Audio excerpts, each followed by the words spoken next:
해막에 덮이고 여호와의 영광이 성막에 충만하며 모세가 해막에 들어갈 수 없었으니 이는 구름이 해막 위에 덮이고 여호와의 영광이 성막에 충만하였으며 구름이 성막 위에서 떠오를 때에는 이스라엘 자손이 그 모든 행진하는 길에 앞으로 나아갔고 구름이 떠오르지 않을 때에는 떠오르는 날까지 나가지 아니하였으며 낮에는 여호와의 구름이 성막 위에 있고 밤에는 불이 그 구름 가운데 있음을 이스라엘의 온 족속이 그 모든 행진하는 길에서 그들의 눈으로 보았더라.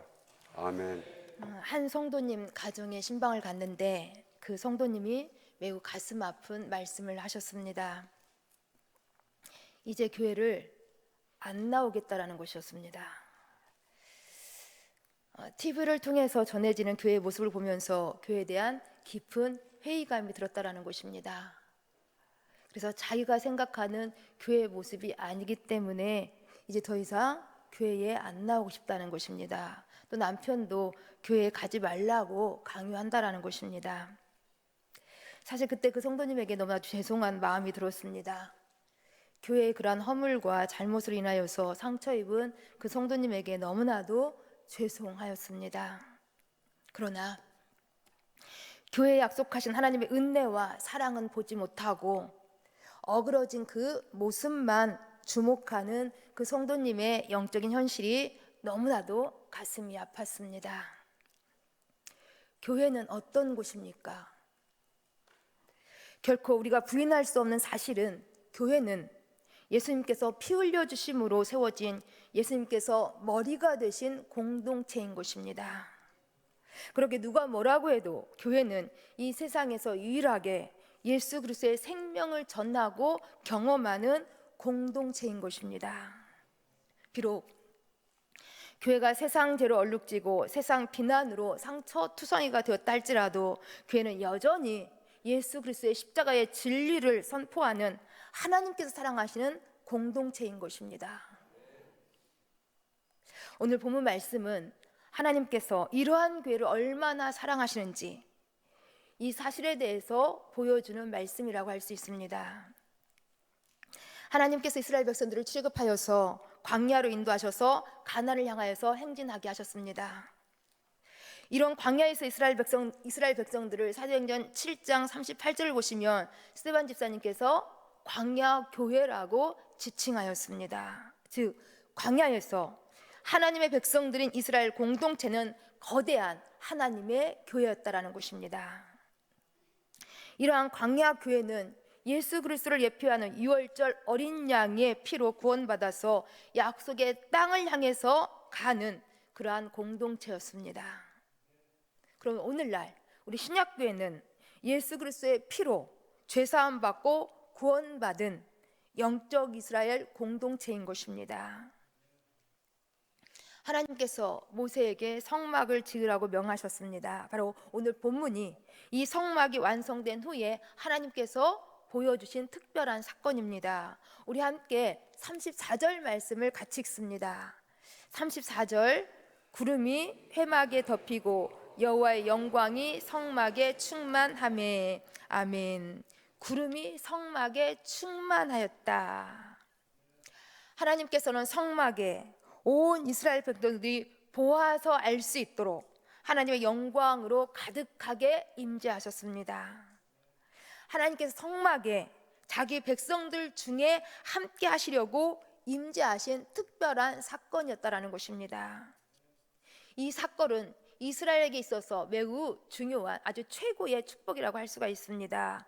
왜냐하면 하나님께서 자기 백성과 함께 하신다라는 임마누엘의 신호였기 때문인 것입니다. 거칠은 광야에서 하나님께서는 이스라엘 백성들을 홀로 버려두지 아니하시고 이제 함께 하시겠다라는 하나님의 사랑의 표현이었기 때문인 것입니다. 이스라엘 백성들은 알고는 있었습니다.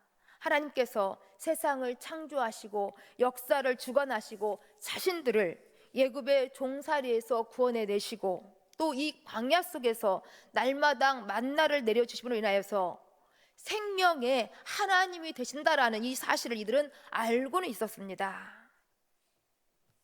그런데 이런 하나님을 이스라엘 백성들은 가까이 할 수는 없었습니다. 하나님께서 모세만 시내산에 올라오게 하셔서 만나 주셨기 때문인 것입니다. 이러한 때에 하나님께서는 자기 백성과 함께할 성막을 지으라고 말씀하셨습니다. 이 말씀에 백성들은 너무나도 좋고 기뻤습니다. 그래서 이스라엘 백성들은 서로 앞다투어서 성막을 지을 예물을 드렸습니다. 그래서 순식간에 성막을 지을 예물이 다 채워졌습니다. 그리고 하나님께서 명하신 대로 성막이 완성이 되었습니다. 이러한 성막에 하나님께서 구름으로 충만하게 임재하신 것입니다. 하나님께서 자신의 임하심을 이렇게 구름으로 분명하게 눈으로 똑똑하게 볼 수 있게끔 나타내신 것입니다. 이러한 구름 기둥의 임재하심을 통하여서 하나님께서는 이스라엘의 공동체, 여기 광야 교회를 얼마나 사랑하시는지, 또 어떻게 동행하시는지를 보여주신 것입니다. 우리 두 가지로만 살펴보시면, 첫째, 하나님께서는 이 광야 교회를 아주 가까이에서 인도해 주셨습니다. 우리 함께 본문 38절 말씀을 같이 읽습니다. 38절입니다. 낮에는 여호와의 구름이 성막 위에 있고 밤에는 불이 그 구름 가운데 있음을 이스라엘 온 족속이 그 모든 행진하는 길에서 그들의 눈으로 보았더라. 아멘. 이스라엘 온 족속이 그 모든 행진하는 길에서 그들의 눈으로 보았더라. 이스라엘 백성들 모두가 구름기둥, 불기둥을 그들의 눈으로 보면서 행진하였다고 말씀하고 있습니다. 곧 하나님께서는 멀리서 보일 듯 말 듯 그렇게 희미하게 보이신 것이 아니라 바로 곁에서 눈에 보이게끔 가까이에서 동행하시면서 인도해 주셨다라는 것입니다. 하나님께서는 보이지 않는 먼 곳에서 이스라엘을 인도하신 것이 아니었다라는 것입니다. 눈에 보이도록 가까이에서 이스라엘 백성들로 안심하도록 든든하게 여기도록 그렇게 앞서 가시면서 인도하시고 한 걸음 한 걸음 막막한 광야길을 안내하셨다라는 것입니다. 우리도 어떤 초행길을 갈 때에 옆에 믿을 만한 그런 안내자가 있으면 우리 매우 안심이 되지 않습니까? 매우 든든합니다. 또한 운전할 때에 내비게이션만 있어도 우리는 매우 큰 도움이 됩니다. 하물며 전능하신 만유의 하나님, 우리에게 생명까지 주시면서 사랑을 확증시켜 주신 우리 하나님께서 우리에게 안내자가 되어 준다고 하시니 우리는 얼마나 든든하고 안심할 수 있는 것입니까? 그런데 우리가 살고 있는 이 광야의 삶은 너무나도 힘이 들고 고단합니다. 그럼에도 우리가 확신할 수 있는 것이 있습니다. 그것은 구름기둥, 불기둥으로 광야교회와 동행하시며 인도해 주셨던 것처럼 바로 하나님께서는 우리 가까이에서 우리 앞서 가시면서 우리 걸음을 인도하신다라는 것입니다. 우리 하나님께서는 우리 가까이에서 우리와 동행하십니다. 두 번째, 하나님께서는 광야교회를 얼마나 사랑하셨고 어떻게 동행하셨는지 여기 주야로 보호하셨음을 말씀하고 있습니다. 하나님께서는 낮에는 구름기둥으로 밤에는 불기둥으로 이스라엘 진영 전체를 덮어주셨습니다.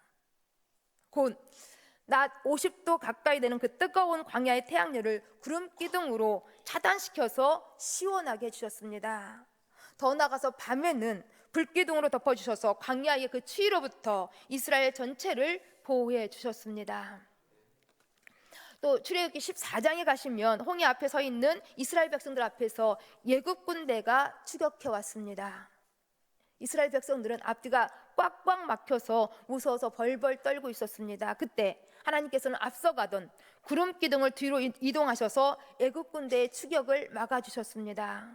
그리고 홍해가 갈라져서 이제 새벽에 홍해를 건널 때에 또 애굽 군대가 추격해 오자 이번에는 불기둥으로 애굽 군대를 흩어 놓으셨습니다. 이처럼 하나님께서는 광야교회를 홍해에서도 이처럼 주야로 보호해 주셨다라는 것입니다.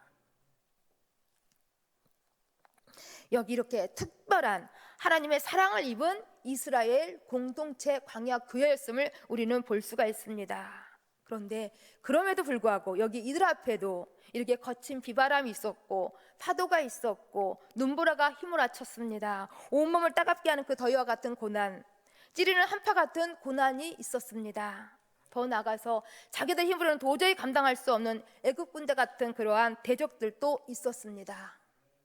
그런데 우리 기억해야 할 것은 이러한 광야에, 이러한 거칠은 광야에 결코 고난만 있었던 것이 아니었다라는 것입니다. 여기에 구름 기둥으로 함께 하시는 하나님의 보호도 있었다라는 것입니다. 우리 함께 시편 121편, 우리 함께 4절부터 8절 말씀을 같이 읽습니다. 이스라엘을 지키시는 이는 졸지도 아니하시고 주무시지도 아니하시리로다. 여호와는 너를 지키시는 이시라. 여호와께서 내 오른쪽에서 내 그늘이 되시나니 낮의 해가 너를 상하게 하지 아니하며 밤의 달도 너를 해치지 아니하리로다. 여호와께서 너를 지켜 모든 환난을 면하게 하시며 또 내 영혼을 지키시리로다. 여호와께서 너의 출입을 지금까지 영원무까지 지키시리로다. 아멘. 하나님께서는 주야로 이렇게 교회를, 우리 성도를 졸지도 주무시지도 아니하시고 지켜 보호해 주십니다. 우리가 상하지 않도록, 우리가 해되지 않도록 우리를 보호하시고 지키십니다. 그러면 하나님께서는 이렇게 언제까지 이렇게 가까이에서 우리를, 여기 광야교회를 인도하시고 보호해 주셨을까요? 영원까지입니다. 끝까지입니다. 곧 구름기둥과 불기둥은 이스라엘이 광야 40년을 지내는 동안에 꺼지지도 아니하고 사라지지도 아니하고 목적지인 가나안에 이르기까지 떠나지 아니하였습니다. 40년 광야 생활이 끝날 때까지 하나님의 임재, 구름기둥과 불기둥이 함께 했다라는 것입니다. 이것은 하나님의 인도하심과 보호하심이 우리 평생에 세상 끝날까지 함께 하신다라는 것을 보여주는 사건이었던 것입니다. 사실 우리는 살다 보면 있었던 돈도, 권세도, 또한 건강도, 우리 그렇게 믿고 친하게 지냈던 친구도, 사람도 떠나갈 때가 있습니다. 그런데 우리 하나님께서는 결코 우리를 떠나지 아니하시고 영원토록 함께 하십니다. 그래서 우리 예수님께서 직접 말씀하십니다. 내가 세상 끝날까지 너희와 항상 함께 있으리라라고 말씀하십니다. 우리 주님께서 분명히 말씀하신, 분명히 약속하신 이 말씀, 내가 세상 끝날까지 너희와 항상 함께 있으리라. 그렇다면 이런 하나님의 인도하심과 보호하심을 우리 어떻게 하면 받을 수 있는 것입니까? 우리 함께 본문 36절 37절 말씀 같이 읽습니다. 36절 37절 구름이 성막 위에 이스라엘 자손이 그 모든 행진하는 길에 앞으로 나아갔고 구름이 떠오르지 않을 때에는 떠오르는 날까지 나아가지 아니하였으며. 아멘. 광야에서 이스라엘 공동체의 행동 지침은 오직 하나였습니다. 구름 기둥이 움직이면 움직이고 구름 기둥이 머물러 있으면 그대로 머물러 있어야만 했습니다. 이것이 바로 광야교회가 하나님의 백성으로 살아가는 가장 기본적인 원리였다라는 것입니다. 이 원리는 그런데 광야교회에 40년 동안 적용이 되었습니다. 곧 이스라엘 백성들은 이 광야에서 자기 계획이 없었습니다. 결코 자기 생각, 자기 감정, 자기 욕심 다 내려놓아야 했습니다. 오직 하나님의 지시에만 그들은 반응해야 했습니다. 곧 구름 따라 행진하고 구름 따라 또 멈췄다라는 것입니다. 구름이 움직이면 아무리 그 자리가 더 있고 싶어도, 아무리 그 자리가 매우 좋아 보여도 그들은 장막을 걷어야만 했습니다. 반대로 구름이 움직이지 않으면 아무리 그 자리가 싫어서 빨리 떠나고 싶어도 그냥 그들은 있어야만 했습니다. 한 달이고 두 달이고 1년이 걸린다 할지라도 그들은 구름 따라 행했다라는 것입니다. 비가 와도 바람이 불어도 밤이든 낮이든 상관이 없었습니다. 하나님께서 가자 하시면 가는 것이었습니다. 이스라엘 공동체 광야교회는 이렇게 오직 하나님의 말씀에 따라서 행했던 것입니다. 이것이 바로 광야에서 하나님의 백성으로 살아가는 가장 기본적인 절대적인 원리였다라는 것입니다. 그런데 왜 이스라엘은 꼭 이래야만 했습니까? 훈련이었습니다. 이거 훈련이었습니다. 하나님께서 자기 백성들을 하나님께 순종하는 백성들로 훈련시키신 것입니다. 하나님께서 자기 백성들을 순종에 대한 습관을 심어주시려고 훈련하신 것입니다. 애굽에서 바로의 종으로 살았던 그 습관을 제거하고 이제는 하나님께 대한 믿음의 습관을 갖도록 훈련하신 것입니다. 하나님께 대한 믿음의 습관. 그러면 우리의 믿음의 습관은 무엇입니까? 우리는 분명 하나님을 살아계신 하나님으로 고백하고 믿습니다. 우리는 예수 그리스도를 우리는 주라고 신합니다. 그러기에 우리의 믿음의 습관은 예배하는 습관이 되어야 합니다. 기도하는 습관이 되어야 합니다. 감사하는 습관, 사랑하는 습관, 화목하는 습관, 용서하는 습관이 되어야 합니다. 그러기 위해서 우리도 먼저 구름을 봐야 합니다. 먼저 하나님을 보아야 합니다. 구름이 움직일 때 우리도 움직여야 하는 것입니다. 우리 함께 37절 말씀도 같이 읽었으면 좋겠습니다. 우리 다시 한번 37절. 구름이 떠오르지 않을 때에는 떠오른 날까지 나아가지 아니하였으며. 아멘. 바로 이 대목이 매우 중요합니다. 구름이 떠오르지 않을 때는 떠오른 날까지 나아가지 아니했다. 이 대목이 중요합니다. 왜냐하면 결코 나아가는 것만, 앞으로 정진하는 것만 하나님의 인도하심이 아니고 때로는 멈춤도 하나님의 인도하심이라는 것입니다. 우리도 일이 막힐 때, 기도가 응답되지 않을 때, 일이 잘 진행되지 않을 때, 이때도 하나님의 인도하심인 것입니다. 이스라엘도 때로 며칠 몇 달 더 오래 머물기도 했습니다. 이 기간도 사실 하나님이 보호하시고 인도하시는 그 기간이었던 것입니다. 우리도 구름 기둥인 말씀에 하나님께 주목하셔야 합니다. 말씀이 움직일 때 움직이시고 말씀이 멈추면 멈추는 것입니다.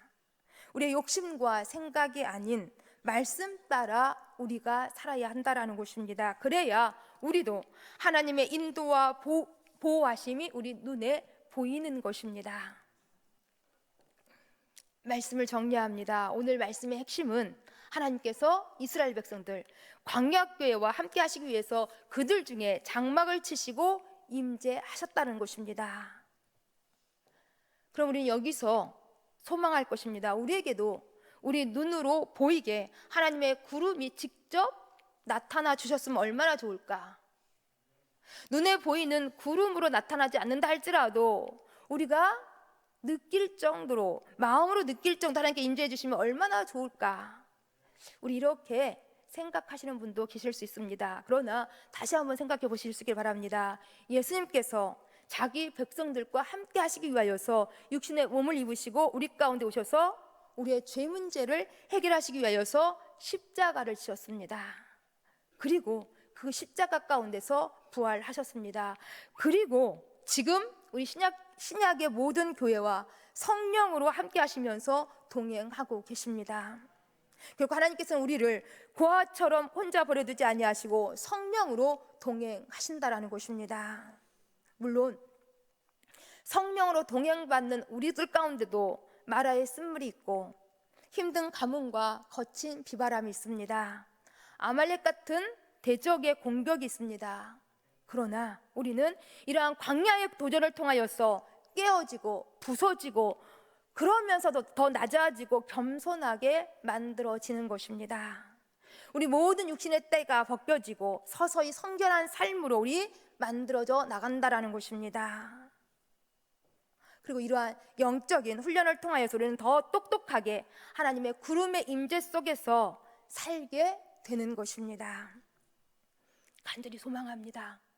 우리 아무리 힘들어도, 우리 어떤 상황 가운데 있다 할지라도, 어떤 TV의 소리가 우리 가운데서 우리의 귀를 힘들게 한다 할지라도 우리 절대 하나님의 구름 아래 있기를 간절히 소망합니다. 그래야 하나님의 인도하심과 보호하심의 구름 기둥으로 덮어주시는 그 은혜가 우리 가운데 있는 것입니다. 이런 하나님의 은혜가 계속 충만하실 수 있기를 간절히 소망합니다. 기도하십니다. 하나님 감사함을 드립니다. 끊임없이 우리를 향하여서 성령을 보내주심으로 우리와 함께 하시는 주님을 경험하게 하시니 참 감사함을 드립니다. 구약의 광야교회가 성막에 임재하신 구름 기둥 따라 인도와 보호를 받았던 것처럼 오늘날 우리도 성령 따라 말씀 따라 살아가면서 하나님의 구름 기둥의 은혜를 풍성히 누릴 수 있도록 도와주옵소서. 예수님 이름으로 기도합니다. 아멘.